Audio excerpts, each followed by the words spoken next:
Boa noite. Boa noite, pernilongos.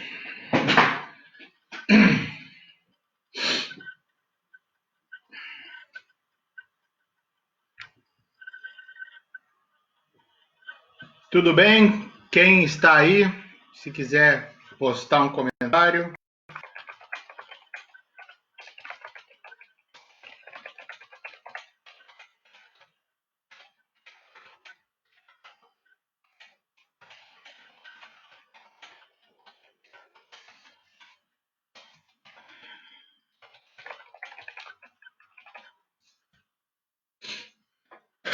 Boa noite, pessoas.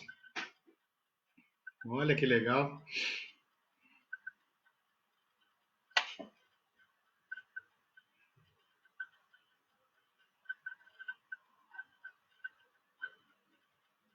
Só dando aquela esperadinha para o pessoal entrar, tá?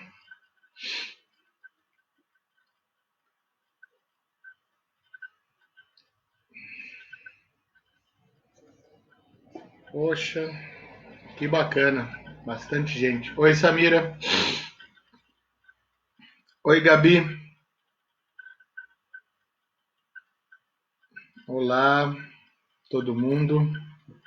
Que bacana.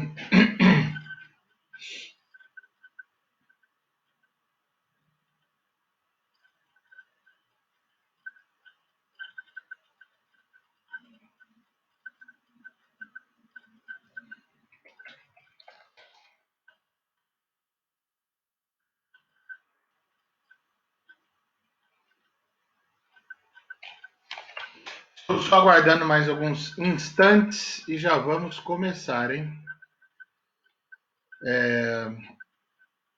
Hoje é uma live pelo Observatório do Machismo. Ó, Ribeirão Preto.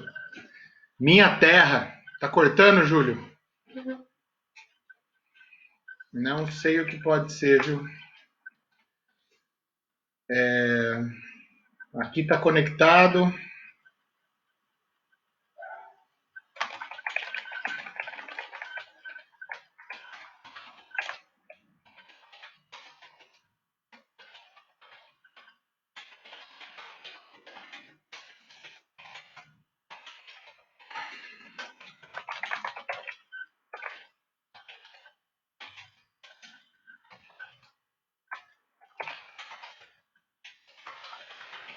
Bom, vamos começar.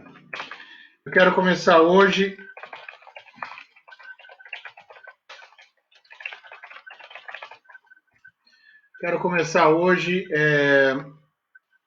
Bom, primeiramente agradecendo vocês de estarem aqui presentes hoje.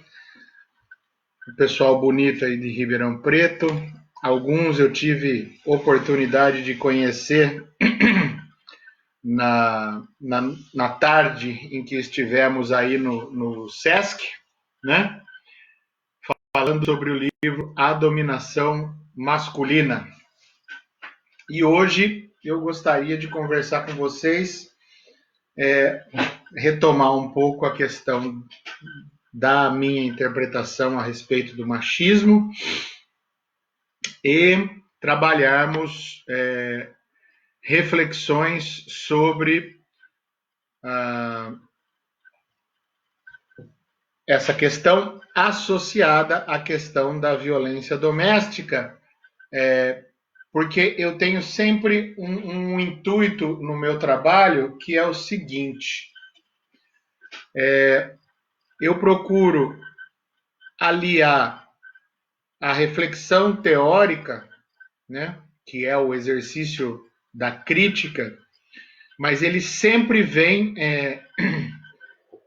a partir de elementos do cotidiano. Eu, Hélio, não posso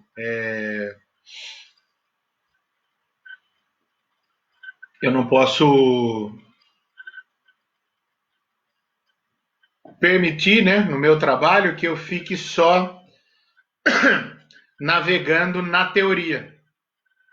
Se a teoria ela não vem dialogar com a prática e com o que está acontecendo no cotidiano, ela se torna um exercício estéril para mim, Hélio, né? Muita gente adora teorizar, mas eu acho que se a gente não desce do céu das ideias, para citar Platão, a gente fica num universo paralelo, criando ideias fantásticas que não, não se desdobram em possibilidades de ajudar as pessoas a terem uma vida mais digna. Então, todo o meu trabalho vai nessa direção. Desde que nós não pudemos mais nos reunir nas segundas-feiras aqui presencialmente, imediatamente eu transportei o encontro para essas duas lives, por enquanto testando Facebook e Instagram, para darmos sequência a esse encontro. Então, quem está se juntando aqui agora, quem participa pela primeira vez, eu gostaria de dizer o seguinte: eu não faço esse trabalho sozinho. Ele sempre vem acompanhado de vocês, das pessoas, porque o trabalho, como eu estava falando, ele é feito para enriquecer o nosso conhecimento do cotidiano a partir da reflexão teórica. Eu não posso nem me descuidar. Boa noite, Fred, boa noite, Gustavo, Xandão, Olívia, Cleide. Eu não posso nem me descuidar de estar acompanhando o que acontece na prática, mas eu também não posso me limitar ao simplesmente olhar a prática. Eu tenho que tentar formular um pensamento que reflita sobre a prática. Então, aí é que está esse diálogo entre aquilo que a gente chama de teoria e prática, num movimento de praxis mesmo, né? Num movimento no qual eu posso, a partir de casos do cotidiano, buscar desenvolver aquilo que a filosofia chama de o espanto. Opa, o que está acontecendo? Então, por exemplo, o que motiva hoje o nosso encontro como disparador do cotidiano, que é praticamente um anticotidiano, né? Que é essa nova normalidade bom, estamos em meio a uma pandemia. Estamos percebendo, pelas estatísticas que têm se apresentado, um aumento da violência doméstica. Opa, então a gente precisa analisar esse fenômeno. Eu preciso saber o que está acontecendo para eu poder compreender o que está acontecendo e eu poder combater o que está acontecendo, né? Então você vê o número de chamadas de polícia, o número de boletins de ocorrência presenciais sobre violência doméstica baixou, mas os atendimentos da PM, inclusive da PM daqui de Piracicaba, que eu tenho por fontes de policiais, amigos meus, o número aumentou, e no estado de São Paulo aumentou de uma ordem de 44%, segundo alguns dados. Então, nós temos que pensar sobre isso. E esse é justamente o motivo desse encontro. Normalmente a gente fica aqui nesse bate-papo 1 hora. As perguntas e comentários de vocês são super bem-vindos, porque me ajudam a conseguir também, a partir dos exemplos que vocês dão, me ajudam a conseguir refletir sobre as questões que nós estamos colocando. Então, num primeiro momento, eu queria falar que eu vou usar muitos dados aqui, alguns pelo menos, que são do Fórum Brasileiro de Segurança Pública, que divulgou um especial sobre violência doméstica na pandemia. Então, eu já queria deixar aqui com vocês o seguinte: para quem não conhece, eu vou deixar no Face, que é o endereço do Observatório do Machismo. E para vocês aqui do Insta, eu deixo registrado, é o Observatório do Machismo. No Facebook, eu tenho a página e tem também o www.observatoriodomachismo.com.br. O que é esse Observatório do Machismo? É uma iniciativa educacional minha que eu tenho por objetivo analisar o machismo. É um pouco diferente de outros grupos que têm, por exemplo, se reunido homens para analisar as masculinidades. Eu acho que analisar a masculinidade é uma decorrência, é uma das demandas dessa análise que eu estou fazendo, que é analisar o fenômeno do machismo estrutural. Então, as masculinidades, que é a questão quando toca no homem, e que toca no homem, e se toca no homem, toca na mulher, toca em outros gêneros, analisar isso é fundamental para a gente poder entender como nós podemos compreender para vencer esse problema em duas instâncias. Em duas instâncias que eu acho fundamentais a gente entender. Nós temos sempre, na primeira vista, né, embora haja quem negue, na primeira vista nós temos a instância do social. O machismo é um problema social. E é mesmo. Agora, há uma segunda instância que é a instância subjetivada. O que é isso? O machismo é algo que está dentro de nós mesmos, né?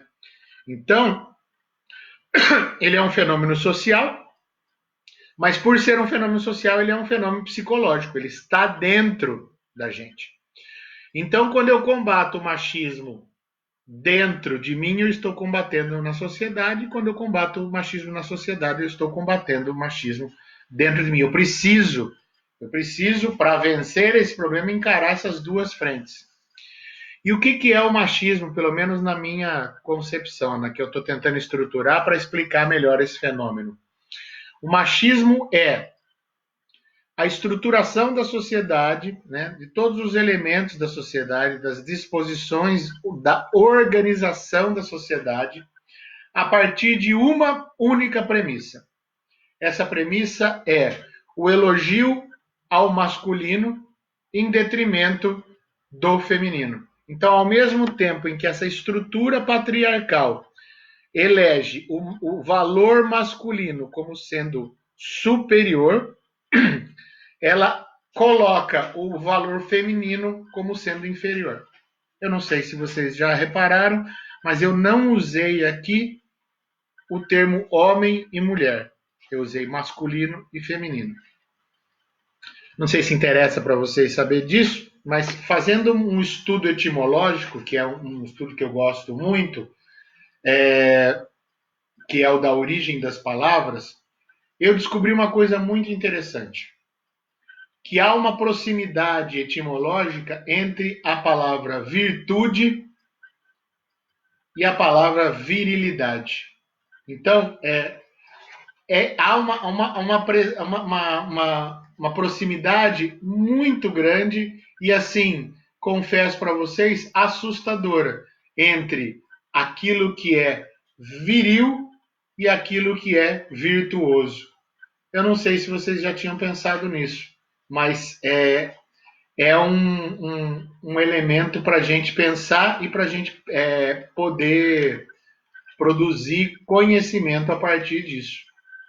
Então, por exemplo, quando eu penso aqui nessa ligação entre virtus, né, que é a virtude, e a virilidade, eu tenho etimologicamente a palavra virtude vindo de virtus, do latim virtus. E olha só que interessante. Virtus, como virtude, nem cheguei na virilidade ainda. A etimologia de virtus é força corpórea, ânimo, valor, bravura, coragem, força da alma, energia, boas qualidades morais, mérito. O primeiro significado de virtus é força corpórea. Agora, se a gente analisar virilis, né, que é o viril, você vai encontrar que viril é o homem, varão, por oposição à mulher. Não o homem ser genérico, ser humano genérico, mas o homem é por oposição à mulher. E o significado de viril é relativo ao próprio do homem, do varão, masculino, varonil, másculo. Que, por extensão, significa dotado de coragem, energia, vigor, destemido, forte. Valores morais. Então, o que eu acho que eu descobri é assim, a pedra de toque da formação do primeiro movimento do machismo estrutural, que eu quero agora trazer para a gente poder refletir sobre ele. Que é o seguinte: o primeiro movimento é a produção de uma moral machista. Então, a moral ocidental, moderna, capitalista, é uma moral machista. E por que ela é moral machista? Porque ela está configurada a partir, toda a disposição dos valores morais está, de certa forma, ligada a um núcleo duro que eu identifico como essa semelhança entre virtude e virilidade. Ambos têm um radical único, que é o vir. O centro da valoração moral machista é esse: virtude igual virilidade. Conforme eu vou me afastando desse centro moral, o valor virtude, virilidade vai se enfraquecendo. Rumo a quê? Rumo ao feminino. Então, eu tenho, a partir daí, o valor feminino como sendo construído como a ausência do masculino. Se vocês fizerem um estudo, e o Bourdieu, no livro A Dominação Masculina, ele cita isso, um pouco sobre a medicina medieval, e até mesmo chegando praticamente em Freud, né? O que nós temos? A vagina como ausência do pênis. Então eu tenho a vagina como sendo ausência do pênis, ou seja, o feminino como sendo ausência do masculino. Para as crianças, não é aquela história tem, não tem? Foi construído assim. Mas só que foi construído assim. Então, essa criação da moral machista, ela é uma moralidade, né? Na verdade, um moralismo, mas ela é uma construção moral que traz dentro de si, intrínseca, né, como seu mecanismo fundante, uma hierarquia. Então eu tenho a produção da moral ocidental como sendo uma produção hierarquizada. Qual é a hierarquia? Masculino superior, feminino inferior. E eu estou usando masculino superior, feminino inferior, por quê? Porque a partir do momento em que eu passo agora a desassociar homem de sinônimo irrestrito de masculino e mulher de sinônimo irrestrito de feminino. Justamente porque é isso que o machismo quer. O machismo quer aprisionar a mulher no feminino e aprisionar o homem no masculino. Boa noite, Flávia. Que bom que todos ouçam. Então, se eu tenho uma moral que produz o masculino como superior e o feminino como inferior, eu tenho uma luta que se encarna numa primeira instância como sendo uma luta entre homens e mulheres. Só que nós vamos perceber, e eu sei que tem muita gente aqui que está assistindo que já está ligado nisso e que está entendendo o movimento e a necessidade da gente pensar sobre isso, que há homens que encarnam valores que não são masculinos, há mulheres que encarnam valores que não são femininos. E aí é necessário, então, a gente deixar muito claro: masculino e feminino são construções sociais. Se eu trabalhar o pensamento de que masculino é uma essência e feminino é uma essência dos corpos que usam calça comprida ou saia, para usar um exemplo bem desatualizado para vocês justamente entenderem, eu estou, na minha opinião, incorrendo num erro. E aí eu tenho, então, dois polos, masculino superior, feminino inferior. Dessa luta hegemônica, que é a primeira, eu desdobro uma segunda luta, que é uma luta que hoje já não é mais invisível, mas que foi invisível durante muitos anos, que é o ambíguo. Quem é ambíguo? Um corpo que nasceu com um sexo, vamos chamar masculino, com o pênis, mas encarna comportamentos e valores femininos, é tido como aberração. Um corpo que nasce com aquilo que socialmente se determinou chamar de vagina, pela sociedade machista, ele é aprisionado a uma série de comportamentos, estereótipos, manifestações presas todas na construção social que acompanha a seguinte ideia: masculino é, e aí vem uma lista. Homem que é homem é. Mulher é tudo igual. E aí a gente começa a desdobrar as inúmeras formas inúmera forma de produção do senso comum, né? É justamente isso que nós temos que quebrar. Então, seguindo, eu tenho no machismo estrutural a produção de uma moralidade, uma normalização, a construção dos valores morais. Eu tenho que essa construção dos valores morais é hierarquizada, masculino superior, feminino inferior, ambíguo, aberração. Boa noite, Carlos. Limeira, bacana.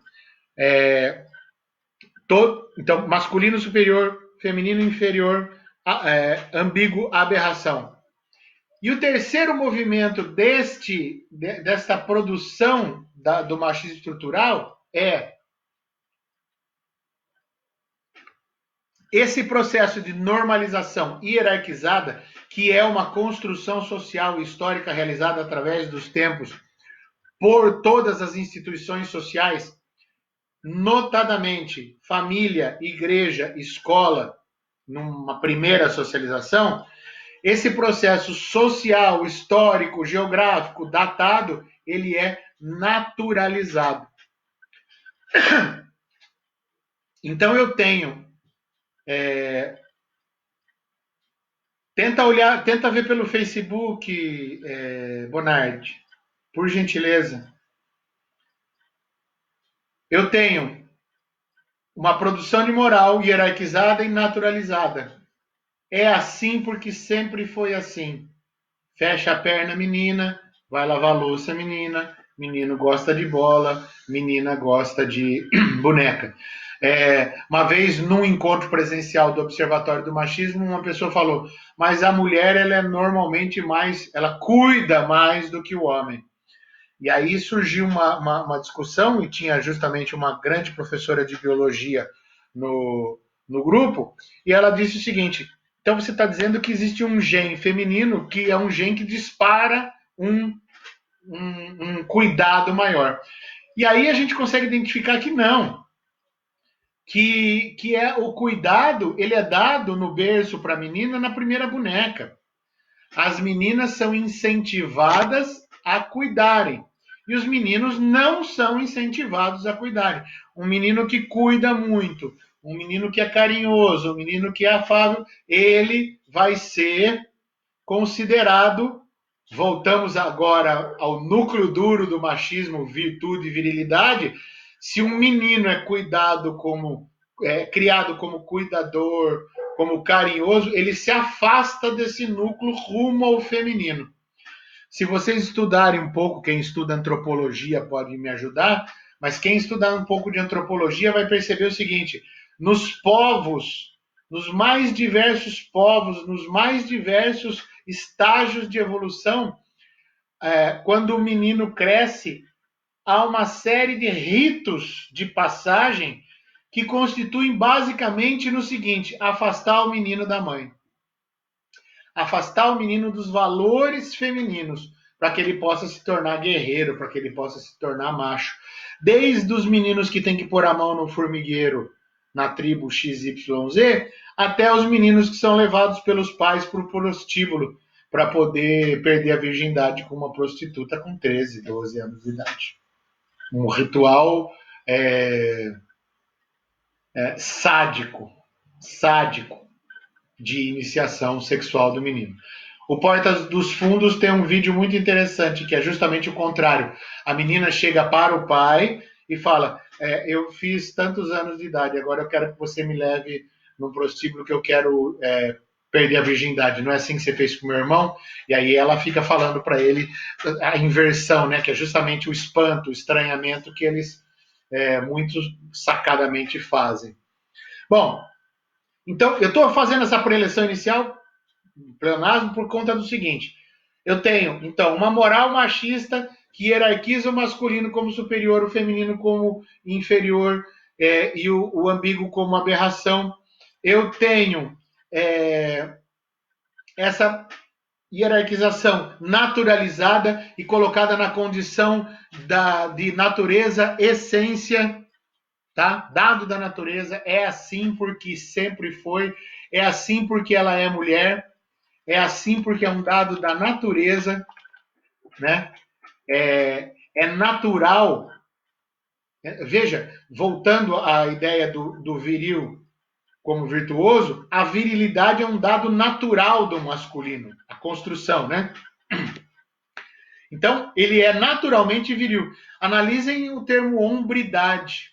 O termo hombridade ele é fantástico, porque ele coloca o homem, o masculino, o macho, o viril, como um valor moral. É muito interessante. É muito interessante. A gente, no observatório, fez um estudo das palavras do léxico homem, do léxico mulher, do léxico masculino, do léxico feminino. Hombridade significa qualidade ou dignidade de ser homem. Olha que fantástico, né? Etimologicamente, hombridade significa qualidade e dignidade de ser homem. Há uma dignidade em ser homem, né? E o que a gente entende por dignidade? Dignidade é a qualidade moral que coloca respeito, né? A consciência de um valor, a honra. Então, a honra está ligado demais à virilidade.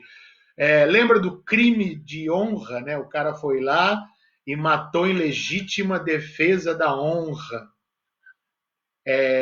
O que ele fez? Ele se vingou, ele matou a mulher, matou o amante, porque destruíram a honra dele.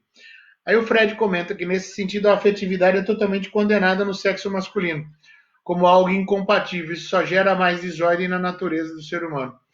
A questão da afetividade no homem é um problema dentro do machismo. E veja, nós estamos então com tudo isso construindo um chão para poder enfrentar o nosso problema de hoje, o nosso problema cotidiano de hoje, que é a violência doméstica. Os dados mostram a violência doméstica, a principal vítima é a mulher, mas as crianças e os adolescentes também são vítimas. Quem é o principal agressor? É o homem. E desde já coloquemos, este homem também tem uma história. Este homem também deve ter sido, muito provavelmente, na infância, também sofrido violência. Também sofrido a violência, inclusive, da educação, da masculinização pela educação. A educação que o fará homem. Ele vai ser homem. Eu vou fazer o meu filho ser homem. Nem que eu tenha que bater, nem que eu tenha que queimar ele com cigarro, nem que eu tenha que fazer ele fumar um maço de cigarro, nem que eu tenha que levar ele no prostíbulo, nem que eu tenha que fazer terapia, levar ele na fono para engrossar a voz, ensinar ele a andar direito, mas eu vou afastá-lo de todo o valor feminino. Então, é importantíssimo que a gente tenha essa base para poder refletir sobre a questão da violência doméstica e de um terceiro ponto, que é o tripé do nosso trabalho de hoje, que é a pandemia, né? Então, veja que rico. Nós temos o machismo estrutural, produzindo uma moral hierarquizada que diminui a mulher e enaltece o homem, diminui o feminino e enaltece o masculino. Então ela é hierarquizada, naturalizada, replicada socialmente por todos os atores das bases. Aí eu já vou comentar o que você falou, Gama. Das bases, família, escola e a igreja. São as instituições responsáveis sociologicamente pela manutenção da estrutura social. São essas três instituições que ensinam como a sociedade funciona para aqueles que estão chegando. Então, eu preciso ensinar o meu filho a se comportar como um homem na sociedade. Eu preciso ensinar a minha filha a se comportar como uma mulher na sociedade. Aí a Carolina comenta que muitos relatam violências de mães machistas. E aí tem uma super discussão, né? Será a mulher também machista? É uma questão que eu entendo assim, o sistema de dominação masculino, ele é tão profundo e tão arraigado que mesmo aquele que sofre a violência a internaliza e a reproduz. Então, mães que têm o comportamento considerado machista no sentido de reproduzir a própria opressão. Filha, você não pode sair assim, filha, você não pode se comportar assim. Eu lembro de uma aluna minha na faculdade que me disse assim: a minha mãe diz para mim que eu não posso chegar nos meninos. São os meninos que têm que chegar em mim. Então a gente desdobra algumas evidências desse ensinamento. O ensinamento que essa mãe traz para essa menina é: você é passiva no rito da conquista. O ativo é o homem. E isso é justamente o que eu estou tentando mostrar da valoração moral. Então, quando eu tenho essas duas figuras, esses dois movimentos, ativo, passivo, eu tenho de novo, por exemplo, eu posso fazer uma metáfora aqui para compará-los com o pênis e a vagina. O pênis, no sentido da penetração, ele é interpretado como ativo, e a vagina, no sentido da recepção, é interpretada como passiva. Interpretada, não é minha ideia essa. Ela é interpretada no conceito machista. Então a mãe diz: você aguarde, porque você, nesta oração, nesta frase composta pelo machismo, você é objeto direto. Você não é sujeito. O sujeito é o que vai fazer, é o homem. Deixa ele vir te conquistar. O sujeito conquista o objeto. Mantenha-se na posição de objeto. Isso vindo de uma mãe. Por que essa mãe faz isso? Porque ela também já foi objeto. Ela foi ensinada a ser objeto. E agora ela precisa garantir que a filha siga o ritual. É inexorável isso? É o comportamento de toda mãe isso? Não, ainda bem. Nada no social é determinante. Nós podemos romper com isso. Uma mãe que se informe, que compreenda, que entenda e que consiga projetar um outro tipo de pensamento, vai poder dizer para sua filha: vá ser feliz e conquiste os seus meninos. Se ela conseguir dar mais um passo, vá ser feliz e conquiste as suas meninas, os seus meninos, ou quem você quiser, seja feliz. Então, a família é o primeiro núcleo de produção da masculinização dos corpos masculinos e da feminilização dos corpos femininos. E uma série de posturas, de condições, de comportamentos são colocados para essas duas figuras, o masculino e o feminino. Então, os comportamentos que são ensinados, eles não são comportamentos dados da natureza, eles são comportamentos que compõem, e isso é muito importante a gente entender, são comportamentos que compõem em si relações de poder. Então, quando uma mãe ensina uma filha a ser objeto direto, ser passiva numa relação, ela está ensinando esta filha a reproduzir a lógica machista, masculino superior, e aí eu posso desdobrar esse superior já com vocês. Masculino superior, ativo, provedor, catador, né? Viril, feminino, inferior, passivo, que vai ser tomada, receptiva, e eu tenho uma produção. Nós temos que romper com isso, nós temos que arrebentar esse conceito no meio, porque isso precisa ser destruído no primeiro núcleo de socialização, que é a própria família. E eu tenho visto que isso tem acontecido. Os homens que estão discutindo masculinidades, que é uma pequena parte disso, mas é uma parte fundamental, porque eles estão no front da guerra, enfrentando o core lá, o sistema que diz masculino, viril, superior, viril, virtude. Porque eu me manter viril, eu só faço uma coisa hoje, eu alimento a indústria do azulzinho. Se a gente tivesse, eu não tenho os números aqui, mas o número de consumo de remédios para disfunção erétil.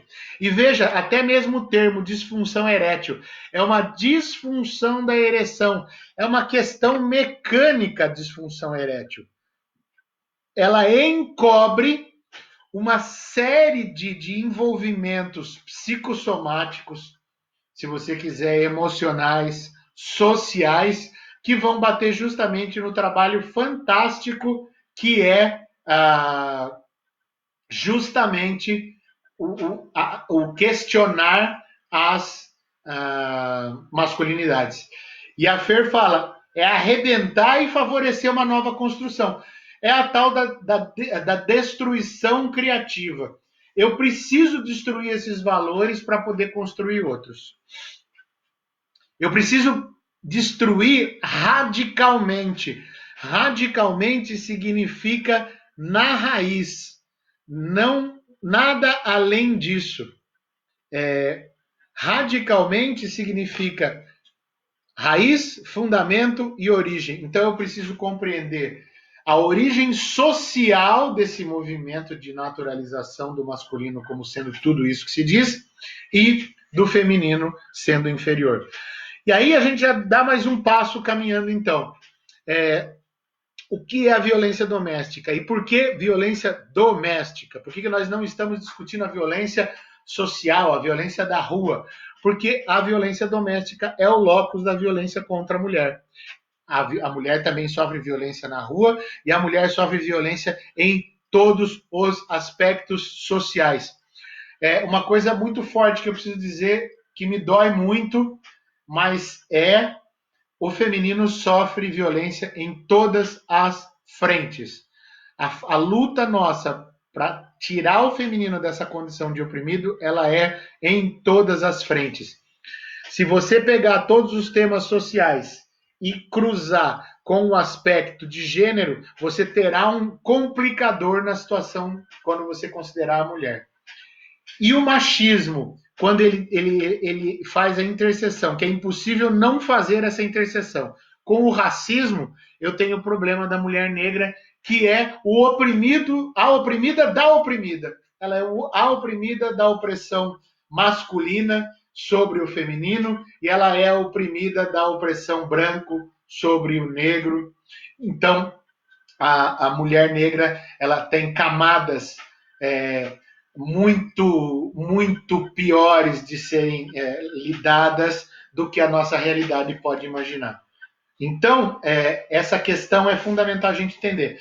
E um exemplo que acho que hoje é ótimo para a gente usar isso é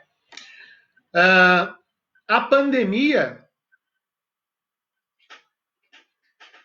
veio, né? O primeiro paciente paciente zero na China, 17 de novembro de 2019, se não me engano. Hoje, 700 mil pessoas contaminadas, né? Há 3 meses, 2 meses, uma pessoa contaminada no Brasil. Hoje, quase 40 mil. Então, a pandemia veio e ela disse: mundo, feche para balanço, porque a coisa, eu não vou deixar vocês circularem. A pandemia traz uma necessidade de distanciamento social. O isolamento, a gente tem que lembrar, isolamento é para quem está contaminado com o Covid. Esse tem que estar isolado. Nós estamos mantendo um distanciamento social. A gente, aqui no Brasil, pode sair, não tem nenhuma lei que nos diz que não nos permita. O comércio em alguns lugares que ainda estão fechados está fechado, e a gente pode sair para comprar comida, a gente pode sair para caminhar, etc. Tem que evitar aglomeração, etc. Temos que ficar em casa, mas o distanciamento social é o que nós estamos vivendo hoje.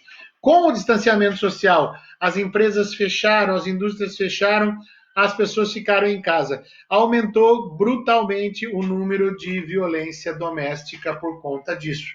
E a violência doméstica, em que direção, né? Uma violência do homem contra a mulher, do homem contra o jovem ou o adolescente. Então, nós temos aqui um bom exemplo do que eu estava dizendo. A pandemia é ruim para todo mundo, mas acreditem, homens brancos, a pandemia é menos pior para nós, né?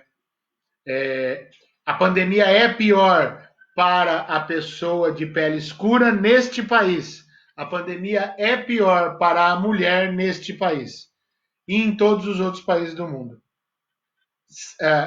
A questão do refúgio, nós temos a violência do refúgio. Se você cruzar refúgio e gênero, você vai ter uma piora na situação das mulheres na questão do refúgio. Se você cruzar refúgio, gênero e questão, abre aspas, fecha aspas, de raça, cor da pele, você vai ter uma piora para as pessoas que acumulam esse tipo de capital.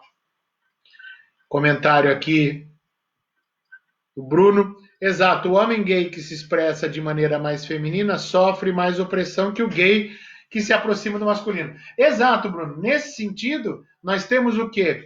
Nós temos que aí novamente a contraposição ativo-passivo, sendo que o ativo é ligado ao valor masculino e o passivo é ligado ao valor feminino. Então é uma opressão em cima de uma outra opressão, né? Já é o mundo gay. E dentro do mundo gay, entre o próprio mundo gay, há uma nova edição dessa violência. E a Flá Campos comenta: hoje eu percebo como o machismo influencia profundamente a escolha da vida das mulheres. Minha mãe, criada no interior em Araras, dizia para mim: não dependa de nenhum homem. Você vê, é uma mulher lúcida, né?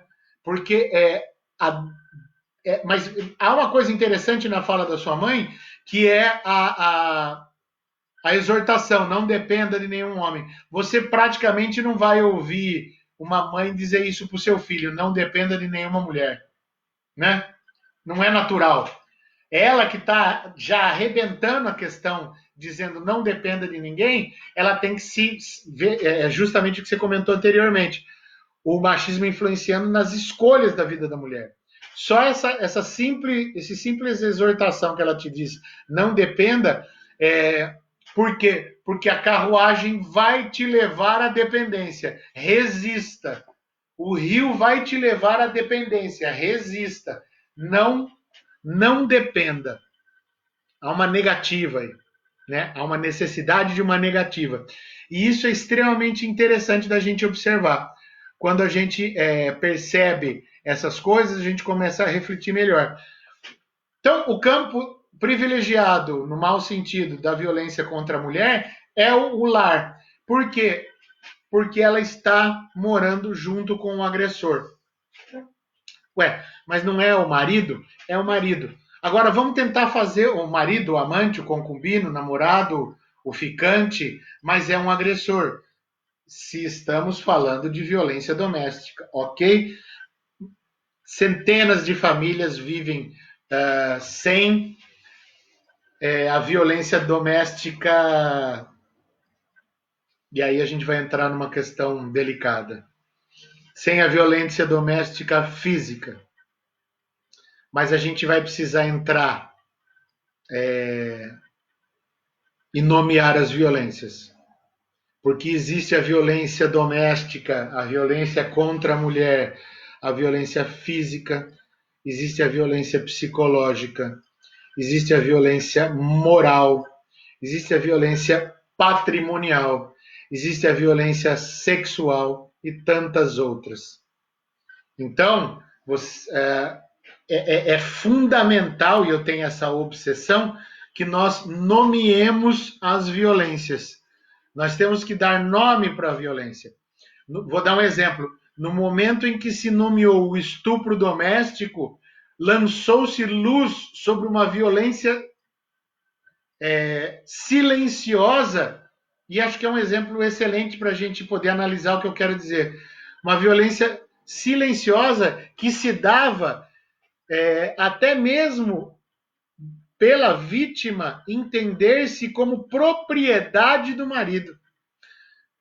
Eu sou de Rio Claro, e em Rio Claro os homens lá, e nós na época, porque eu também já falei esse absurdo, e a gente vai aprendendo e vai se livrando dos traços machistas, né? Tem que ir se desvencilhando, mas disse em Rio Claro, quando se casa, passei pro meu nome, né? Porque eu pus o meu nome atrás do nome dela. Então, inúmeras violências são produzidas e não são interpretadas como violências. Então, quando a gente está dizendo violência doméstica, aquela violência do BO, né, é a que nós estamos conseguindo numerar, é a que nós estamos conseguindo nomear. Mas existem diversas outras violências silenciosas. Então, o estupro da esposa é quando ela não quer fazer sexo e o marido vai lá e a toma à força. Havia uma situação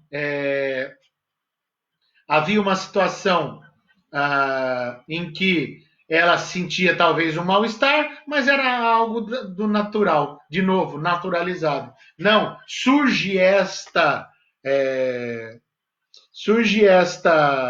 questão e ela lança luz. Nós podemos identificar a violência para lutar contra ela. No Facebook, o Preto Vital comenta: como se poderia denominar a violência doméstica não física praticada pela mulher? É violência também, mas neste caso que nós estamos discutindo, Preto, a violência doméstica, pelas estatísticas que temos, é a violência praticada do homem contra a mulher. Se a mulher for violenta contra o homem, ele tem todo o direito de procurar os seus direitos e buscar apoio, auxílio, completamente. Nós temos que lutar contra a violência, né? Essas violências são, sim, naturalizadas e muitas vezes silenciosas. E aí, o que o Bruno comenta, né? Há mulheres que em anos de casamento não sabem o que é um orgasmo. É fundamental isso que ele comenta, no sentido de dizer, isso não é encarado como uma violência. Porque o sexo, na cabeça desse homem, né? Porque deve ter um homem aí, Bruno, o sexo ele foi feito para o prazer do homem. E esse sexo dura até o prazer do homem acabar. Como esses caras devem ter um prazer assim tão rápido, meu amigo, que deve ser tão, às vezes até para alívio da mulher, ela não chega a ter orgasmo. Mas a mulher está descobrindo o poder do seu próprio orgasmo, o poder do seu próprio corpo. E aí, meu amigo, a tendência é que ninguém segure. A Olivia pergunta se é violência simbólica. Violência simbólica é um termo que o Bourdieu usa. Ele usa a violência simbólica no sentido de aquela violência que é tão internalizada que os os dominados, e aí voltamos àquela mãe machista que ensina a filha a ser passiva da relação, ela internaliza e ela só dispõe para poder se interpretar, né? Uma mulher que foi introjetado o machismo nela, a violência simbólica do machismo, ela só tem os elementos para ela poder se compreender, ela só tem o léxico, o vocabulário e as formas de pensar dadas pelo próprio dominador. Então é assim, se um dia essa mulher que o Bruno falou, de repente, o marido chega em casa, ela está se masturbando e ela tem um orgasmo, ela vai, no mínimo, provavelmente apanhar. A violência doméstica tem várias faces, ela é homofóbica e transfóbica, como o Projeto Efêmera fala. A violência, ela tem todas as caras, né? Desde a violência que o Preto pergunta sobre a violência que também é praticada pela mulher, a violência praticada contra, né? Veja, a homofobia, né? Fobia, como esse medo, esse medo doente do outro, né? E a transfóbica, né? E aí, exato, né, Bruno? Mas veja, aí você usa uma palavra interessante, que é culpada. E quem é? Vamos lá, gente, me ajudem aqui, digitem aí, vamos ver. Quais instituições nos ensinaram a culpa? Quais instituições nos ensinaram a culpa? Qual é a grande instituição que introjeta a culpa no mais profundo do nosso inconsciente? E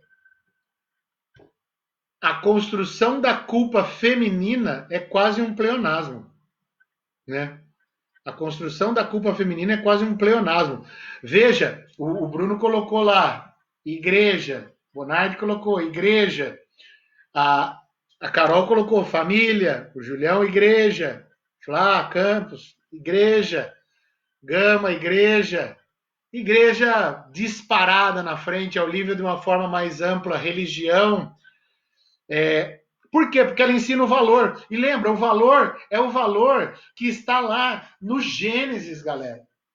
A primeira grande, cagada da humanidade foi feita por uma mulher. Simbolicamente falando, Deus está lá passeando pelo jardim, criou a árvore, disse que não era para comer, e aí vamos lá. Quem é que comete o erro? A Eva, né?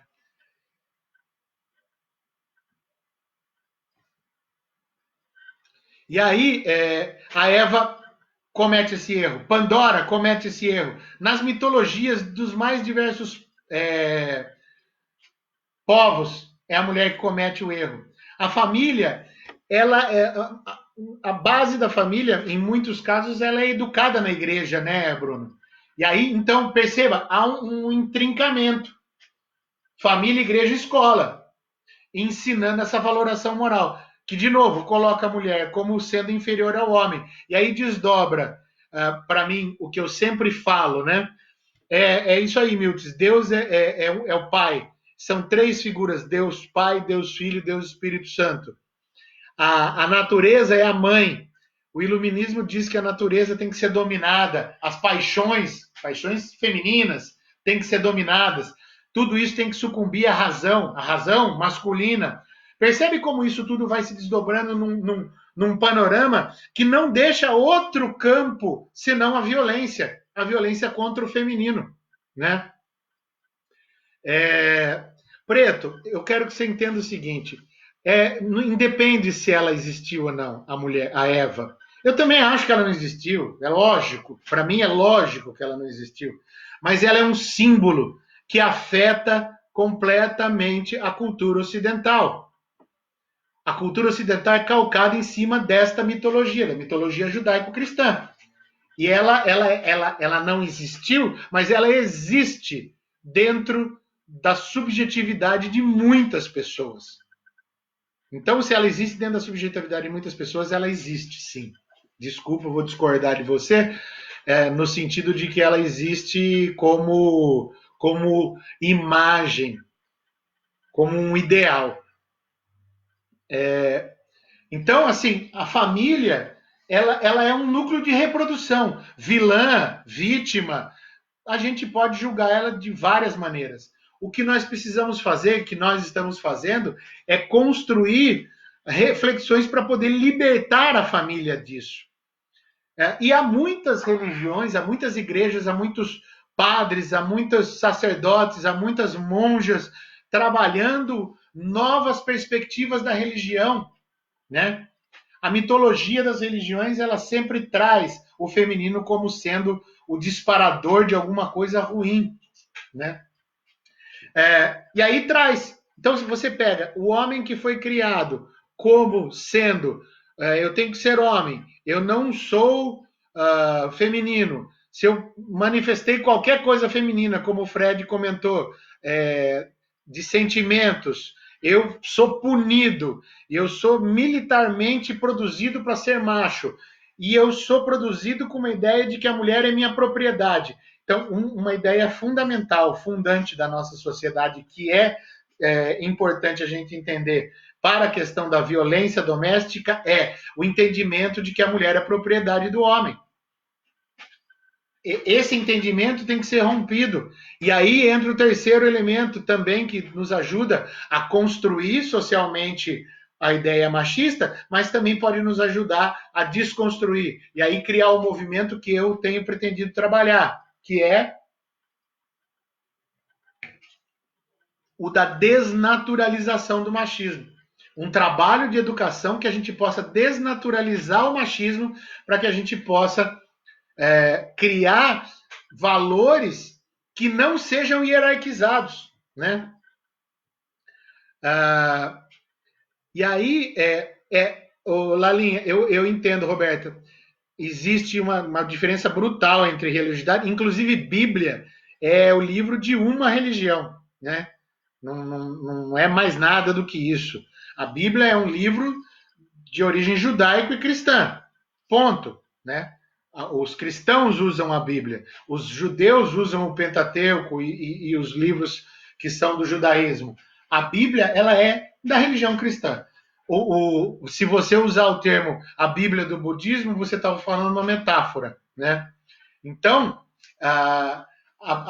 esse ensinamento de que o cristianismo ele é universal é uma forma apenas de dizer mais uma mentira. Existem centenas de religiões que estão aí trabalhando, inclusive, para que se possa haver mais respeito entre o masculino e o feminino.